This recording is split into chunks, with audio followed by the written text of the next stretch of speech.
Hey, what's up, nerds? Hello, nerds. Now that you're up here, it's just so much it's so obvious how much better your camera is than mine. Oh, I'm sorry. Trash camera. We have gathered here on this, the 2nd of January. Yes, I'm dating it. That'll make me get it out faster.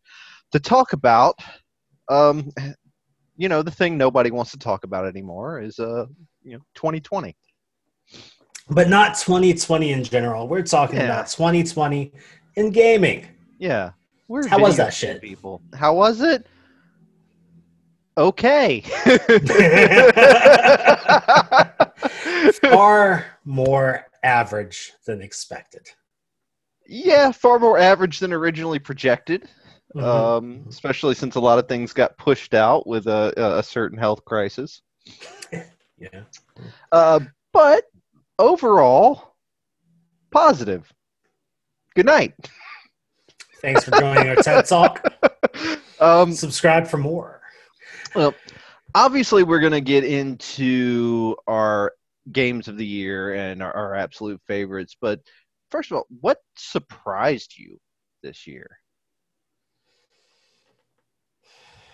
If I have to say what surprised me, honestly, the first thing that pops to mind, and as much as I'd say it, I don't mean this in a good way.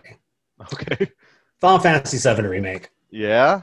Yeah, it surprised me that I was that like by the time I got to the end of it, I was so disinterested in this game. I was just pushing myself through Hmm. because of just how badly they fucked with everything.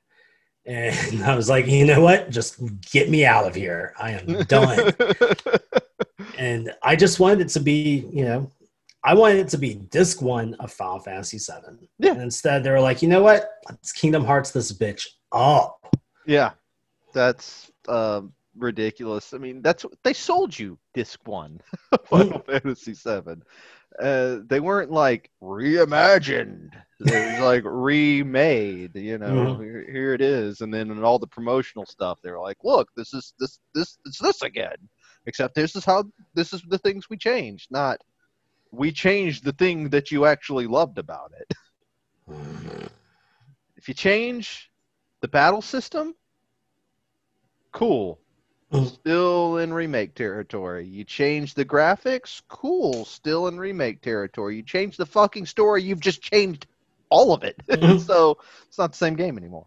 Nope, sorry. You're Advent Children, motherfucker. Yeah, and that's a bad thing to be. Advent Children is fucking lame. Like it was a really cool like CG tech demo, but it's kind of fucking lame. I liked it at the time, but if I went back, I'd probably be like, oh no. Yeah. It's not no better than the spirits within. That's Oh. that's probably not true. um, but yeah, what surprised me this year, and I know we'll probably talk about this more because I know this is pretty up there for you as far as your games of the year. Um, but the thing that surprised me the most, not in that it surprised me that it was good, but surprised me that it hooked me, given my tastes, was Mhm. Hades. Yeah. Yeah. Um, It's I the world knows I'm a roguelike guy. mhm. That's I've always dug on that. Um so I was not surprised I loved it as much as I did because you Yeah. took a fantastic studio, make a roguelike, and actually throw in some great music, a great story, good Mhm. dialogue, characters that I can see myself in different ways. And it's like, huh, all right. I guess Binding of Isaac was just bullshit this whole time. Yeah. Yeah, no, it really got me on like every level. I obsessed over that one. Gameplay wise, lore wise, art style, all Mhm. had me. It all had me, and I really didn't expect it to. I own I don't remember who are the developers? What are their names? Supergiant? Yes, yeah, yes. Yes. The Um, same guys who did Bastion and yeah, I own Bastion and Transistor, and have just like I bought them on sale like on the Switch. Both are like relatively cheap, and they've just kind of set in my backlog. I haven't touched them yet, and I'll get around to them now because of how much I love Hades. But yeah, solid stuff. Solid stuff. Surprised, like I said, didn't surprise me that it was good. Surprised me that I liked it as much, that I got into it as much as I did. There's plenty of things that I can play and be like, I see the artistry here, and I see, this is clearly a good thing. This is clearly well done, but it's not necessarily my thing. And that's kind of how I expected to be with Hades. And I really only played it because it was, in the Game of the Year conversation, and it seemed like something I could pick up on and get an experience quick enough to talk about it within like a week. And, ended up being one of my favorite things. So. Speaking of other games in that conversation, though, for the record, I went a little crazy buying shit recently. So I've got Ghost of Tsushima. Of course, I have Doom Eternal waiting for the PS5 patch. And what was the other one? I don't know. There's something else that was like top tier game, or Yakuza 7, Like a Dragon. Oh yeah. I think I'm waiting for that patch too. But either way, I can talk about what happened last year, this year, because I didn't do it last year. Yeah. Sorry. Yeah. You'll be able to catch up a little bit. But that's okay. I mean, that tends to be how I am a lot of times too, is like I'll miss entire things, and then people will be like, this was good, and I'll be like, maybe I should look at that. I've been there. I'm not getting review copies all the time. I'm not getting hit up on my Patreon with codes for fresh games. I'm not getting review copies ever. You review a game or two a year.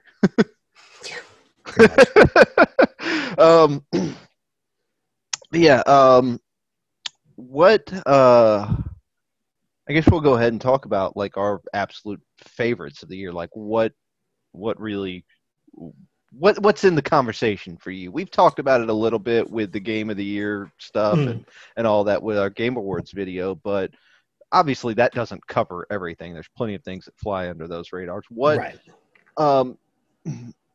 Barring your biggest one, what's some of the more obscure things that you got into this year? Not necessarily like nobody's heard of it, but just like it's not a big part of the conversation. I didn't dive into a whole lot of smaller things. Like there's, yet again, I've been buying so much that it's in my backlog that I need to go through, but just like on a personal note, I found myself more in the mood to just sit back and take in media than actually participate. So granted, I watched a lot more Twitch than I played video games this year, just being honest. That's fair.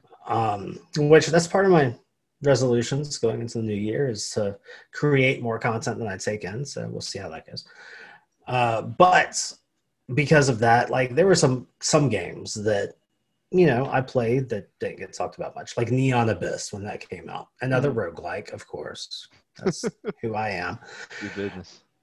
And I'll talk about, I don't know. There's some other things, but what was my personal game of the year is going to both surprise and annoy everyone. Yeah. Yeah. What is it? It came at the right time because I just had that point where I was sent home for a month from work because, we couldn't work because of all the stuff. But right at that time, Persona 5 Royal came out. Yeah. And it was a re-release of Persona 5, but there was enough there to make me platinum the game again and throw another 140 hours at it when I had 140 hours to throw at a game. So yeah. I'm sorry. It's like, hey, it's your favorite game, but we made it better. How am I not supposed to say, yeah, that was my favorite game of the year? Yeah, that's fair. That's completely fair. If you felt like it had enough content to make you do that much of a dive back into it, I think it counts. Thank you. Yeah, I'm validating you for once, Gerald. So yeah, it's that's why if someone's like, oh yeah, no, that shouldn't be in the game of the year conversation, it's like, yeah, you're right.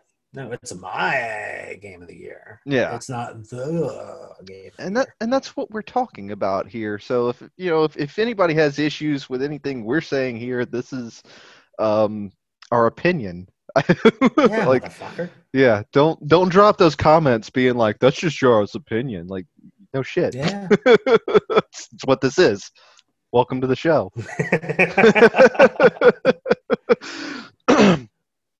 um Obviously my favorite game of the year was Animal Crossing. No, Animal Crossing was a huge thing for me this year. Not as big as it was for some people. I dumped Right. like 60 hours into Animal Crossing. Don't get me wrong, but I asked I checked my wife's playtime on it, and she's like 200 hours, something. Yeah. That's kind of time a lot of people are dumping into it. And I'm an Animal Crossing fan from way back, so and that came at the right time Mhm. and the wrong time for me because my actual game of the year was Doom Eternal, obviously, as I've spoken about many times, and that was the same fucking day. So, Yeah. uh, I kind of loved all the memes and the camaraderie that came out of yeah, those both releasing on the same day. It was a good time. yeah, I thought that was great. I thought just like that was like the first time for me, like gaming Twitter was something I could relate to. I was like, yeah, these are my people. I like both of these games for very different reasons. They're very different games, and they appeal to my sensibilities wholly. Um, but from the perspective of like a new Animal Crossing coming out and me being like, I want to dump a ton of time into this, and also a new Doom game coming out and being like, this is going to consume my life. Yeah, it was inconvenient, but you know, it took a few days off work. You had a good March. I did. I had a very good Yeah. March. Like it this year peaked and plummeted like at the same time. Like, I feel that. it was interesting. But yeah, Animal Crossing. I could talk about it. Uh, I could talk about it a lot, but at the end of the day, it's kind of just Animal Crossing, Mhm. which is not a knock at all. I like the new things they've done with it, but like, there's not a whole conversation there. Um, I mean, I kind of don't like that everything is more like event and update based rather than being, like Christmas and all those events and everything being kind of like coded into the game. It's always just like seasonal updates. And that's different than usual. Like you can't really cheese the date on the dates on Oh your thing yeah. and get the events just because they're update based. It's a um live service world, baby. Yeah, and as live service goes, like this is this is probably the best way I've ever seen it handled, and not some shitty way to screw you over. But at least they can do something new every year with things, and that's fun. Um, but obviously, Doom is like still my obsession. Like I recently bought it on the Switch, which it's slower on the Switch. It's 30 frames per second, and Mm. it's a great port. It's a fantastic port. A little bit blurry, but it's a bit slower just by virtue of the frame rate. But I've been going through harder difficulties with it on the Switch, and that has kind of primed me to get back into the harder difficulties on the console. So I've been obsessively playing it. I've been dumping like at least like 3 hours in it a day for all my off days. Nice. Um, and it's just a fantastic game. It's just there's so many layers to it. Like a lot of the criticism that I've heard from it is like, oh, they force you, like you have to use this weapon, that weapon, blah blah blah. There's not enough room for creativity. And that's absolutely not true. Like weapon combos and figuring out your own strategies for taking on things is absolutely a thing. Like you can take its suggestions and play it that way and get through it, but if you're gonna actually like get good, like you're gonna want to come up with your own strategies for taking things on. It's just a lot of layers to it, and I'm just finding out like better ways to play it every fucking day. So, Oh yeah. Oh, yeah. yeah. Oh man, I completely forgot the PS5 came out this year. Oh yeah, I guess we should talk about those a little bit. We've done a good bit of conversation on the new consoles, but like I have no experience with them. You got you got the PS5, but No, I are was just you? thinking of that. I was like, what other games did I really like? And I was like, oh yeah, fucking Demon Souls and Sackboy. What the fuck? Oh yeah, It's like I forgot those happened. yeah. That is true. That is a thing that happened. You enjoyed Astro's Playroom as well. I know. I was gonna say it was Asher's Player, not Sackboy. Sorry, I got this Yeah, confused. I didn't buy Sackboy. yeah. Yeah. Whoops. Sorry, Whoops. mascots. Astro is the like the best PlayStation mascot. Like 20 years too late. So good. like, So good. I like, love everything I've played with Astro in it. yeah, Yes. it's Even two the for original two. Astro's Playroom. Yeah, like the pack-in for the PS3 that showed you how to use your camera. I had a friend Oh yeah. over launch night, and she and I were just sitting there like drawing inflatable dicks and bouncing them around the room using the camera. It was a good time. I didn't realize that was a thing. I thought Rescue Mission was the first Astrobot. Nope. Huh. Interesting. Interesting. Uh, yeah. Yeah. Batting 1,000 there, Astrobot. um, but yeah. All in all, like it's been a weird year, but I think it's been a pretty solid year. Yeah, there have been the only problem with this year is where my hype got me, Yeah. because I was hyped for Final Fantasy VII Remake, let down. Mm-hmm. Hyped for The Last of Us Part 2, let down. Mm-hmm. Hyped for Cyberpunk. Oddly enough, not as let down by it as the other two games I just mentioned, but Yeah. Cyberpunk was fine. yeah. Cyberpunk, oddly, if I had to stack up the things I dumped time into, and like you were ranking things by how much time I put Mhm. into it, it would be 51 Clubhouse games at the top. Followed by Doom Eternal, or Doom and Animal Crossing are probably neck and neck as far as actual time put into it. Um, that, and then, probably within my top five is probably Cyberpunk. Yeah. Hades, I dumped a ton of time into, and then probably Cyberpunk right Yeah. after that. I liked Cyberpunk. I don't love it. The hype was never warranted, but it's a good game when it works.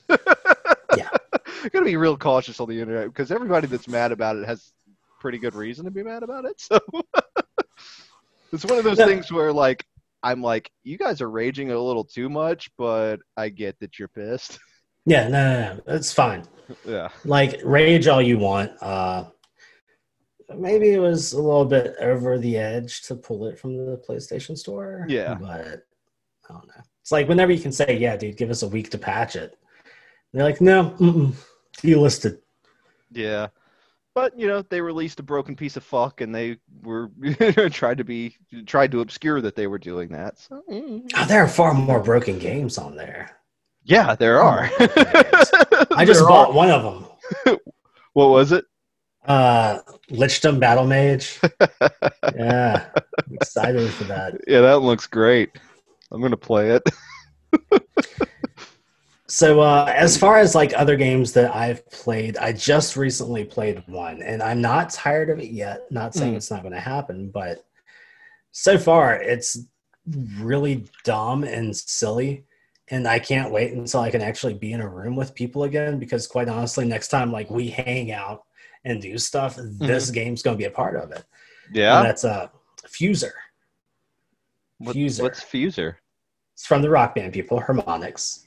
Okay. And the entire premise is it's a DJ game, but not like, DJ Hero, where you just bop along to the buttons at the beats or whatever. Uh-huh. You create like a crate of songs and take it into the game or whatever. And you can pick either the bass, the drum, the lead, or the vocals from 4 different tracks and throw them together. Mhm. and keep like pulling parts out and mixing them up and everything. So you can create like the dumbest mashups. You can even adjust tempos and minor or major keys and everything, and do the dumbest things. Like one of my favorites is when I combined "Bring Me to Life" by Evanescence, "Clocks" by Coldplay, "The Rockefeller Skank" by Chemical Brothers, I think, Mhm. and I can't even remember the last song. I think it was "Born This Way" by Lady Gaga, and then brought it down to like 90 beats per second and threw it in a minor tune. And it's just like this really funky trance track at that point. It's like, oh man, yeah, funk soul brother. Wonderful. Yeah, I want to try this. Oh yeah, it's so Is it dumb. I love it. is it just like, is there a way to win? Like, is there a game element to it, or are you just doing weird things? There's freestyle mode. There's also, of course, like online competitions where they're like, hey, just put together a track with like ad lib vocals or something. Mm. So, and then you can put it up and other people can vote and, try to get the highest votes or whatever. Uh-huh. But like in a single player context, you're trying to please a crowd where, you got to keep switching things up, they'll Oh, throw okay. requests at you that you have to try to throw in, stuff like that. Okay. So you can fail, but it's just silly. That sounds like a good time, though. It's so stupid. I I love didn't it. realize Harmonix was still in business. I thought that they I thought that they would have just fallen apart after the great music game collapse of 2009. Well, of course, we had Twitch Sings from them, which just closed down December or January 1st. And this game, Fuser, is a video game version, essentially, of a failed card game they made called Drop Mix. Drop Mix, I think that's what it's called. Where you literally had like song parts on these cards in an electronic playmat where you would play them against the person and they'd play it down and back and forth so that you could put together a mix using a handful of cards. But of course, that went nowhere because who the fuck's going to play a music-based card game? So they turned it into a video game. Okay. Yeah, it's good All right. stuff. Well, those are the hits of 2020, everybody. Well, I mean, the worst part is can we really say 2021 is looking any better? Not yet. We will Stay tuned to find out. yeah, stay tuned. We'll talk about that in the next one.